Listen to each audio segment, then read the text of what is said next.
Hello guys, today we have a new build. It's Frostblades of Katabasis. It's actually one of my favorite skills to use. I had a good guide on the settler launch with it. I was playing Slayer obviously with all juiced up stuff. We did all the content, like pretty much all the Ubers, everything like that. And this time around it's pretty much the same. Just I didn't go up as maximum as I could, with all the like potentially investment you could make into this guide to not make it, like super expensive. But it's comfortable enough to clear, tier 16s, tier 17s, Mavens, pretty much anything besides Ubers. With honestly, I must say about 10 divines budget.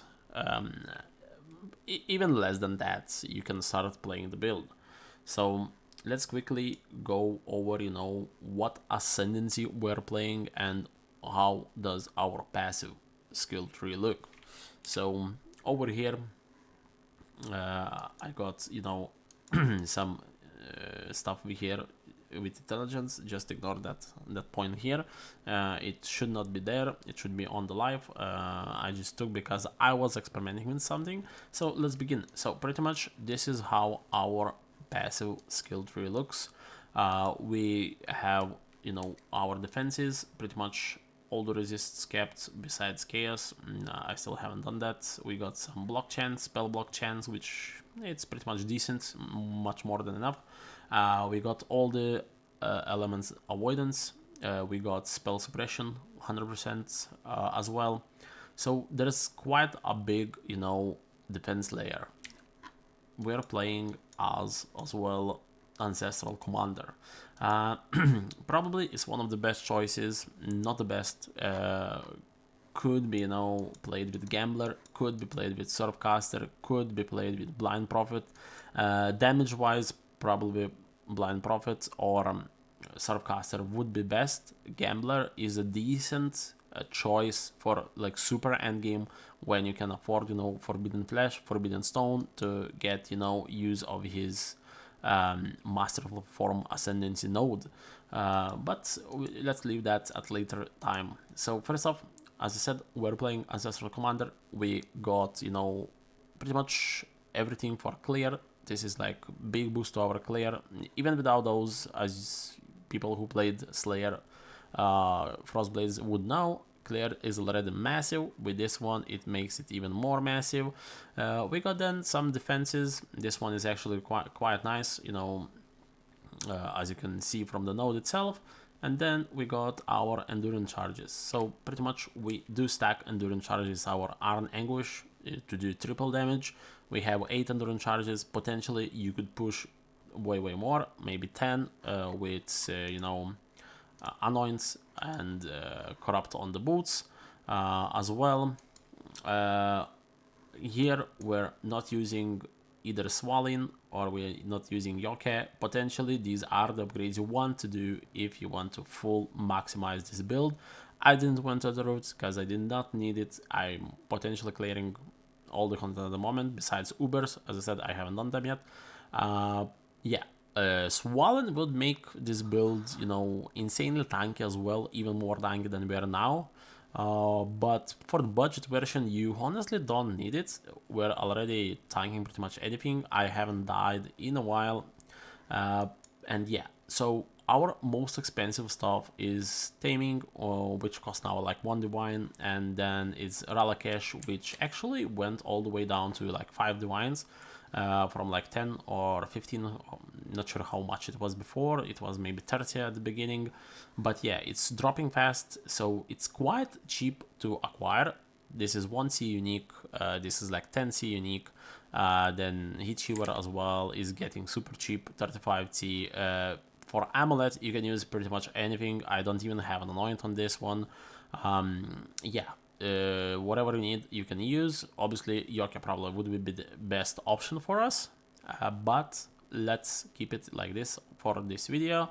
I don't want to be spending 20 divines, you know, on 2 items, you know, to get some extra damage and some extra defenses when the build is already viable, you know, with all we have here. So pretty much your biggest upgrade would be the boots, which is gonna make you insanely tanky.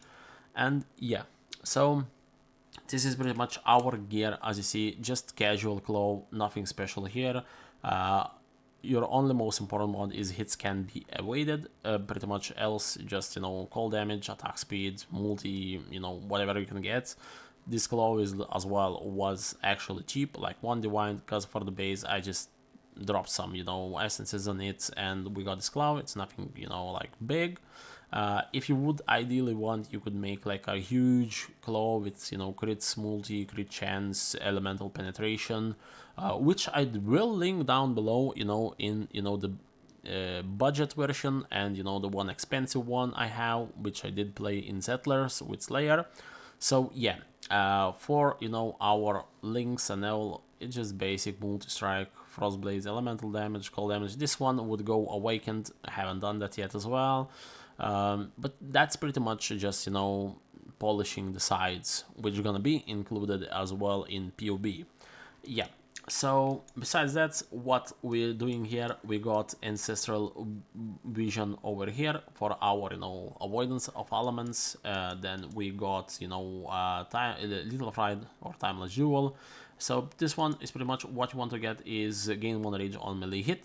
Then whatever you can get, you know, multi is obviously the best, you know, then crit chance is a good choice as well. So by taking this, we dropping, you know, a small node here before you do get, you know, the timeless jewel, which is decently enough to swap out this one passive point here. Yeah, it's depends what rolls you have. It's not expensive, probably 2-3 divines depending on the day at the time, whenever you find them. Besides that, 3 super regular, nothing special. We would switch to cluster in an expensive version, which I'm gonna link down below as well. So yeah, I think that covers pretty much all, you know, about, you know, the basic stuff about the guide itself. We're gonna do one quick clear of the map, you know, to see how it works now. Tier 16, you know, a little bit juiced, nothing much, but yeah, this is how we roll. This is what's going on. Let's have a quick look how we clear the map. It's just a regular tier 16, nothing special here, with ether falls, you know, could juice, you know, with some frags as well, but just for showcase, you know, let's see how we do our clear. Okay, so you go into the map, you pop your, you know, frenzy generation, or I would call it, you know, our frenzy sustain. You just pop like that, go into the map, everything clears, you can tank pretty much anything. You pop your prismatic if you want, you know, for some you know, higher damage against like tough enemies, but besides that, you just clear it super quickly. Everything just pretty much dies, unless, as I said, pop your flasks as well from time to time whenever you need. The build runs quickly, you know, it's actually super effective at clearing all the contents, as I said, especially on the maps. We can go with whatever. Let's do with this, some extra damage. I'm gonna skip the rituals for now. You move around with your whirling blades. If you do need some charges, you know, against like bosses, like your brutal charges, just pop your Warcry and that should be fine.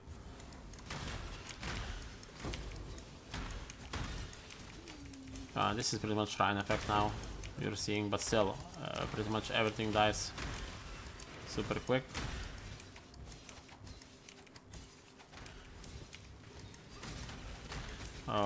We're gonna put, you know, the budget version of the one I'm using now in the main POB, and I'm gonna put, you know, like the expensive one, which I would upgrade, you know, if I wanted to like show, you know, like fully juiced 200 divine, you know, build, but it's not necessary, to be honest.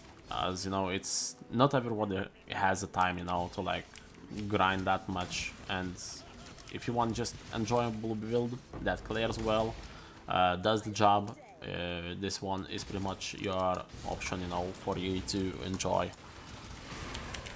As you can see, our HP did not even drop pretty much at any time of you know, this showcase.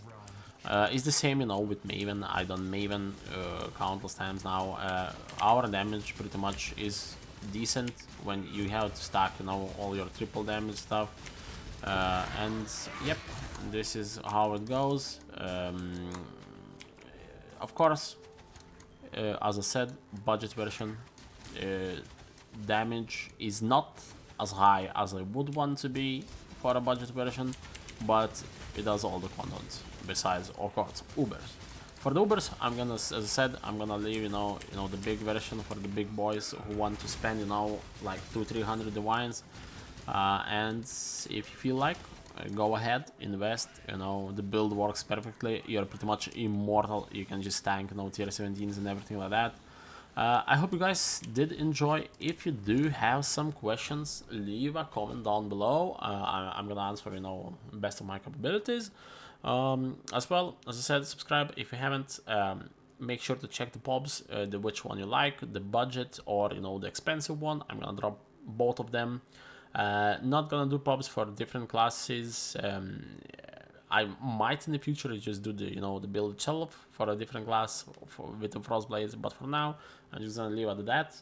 I hope you guys enjoyed. As I said, leave a comment down below what you think, and see you on the next one. Have a good one. Peace.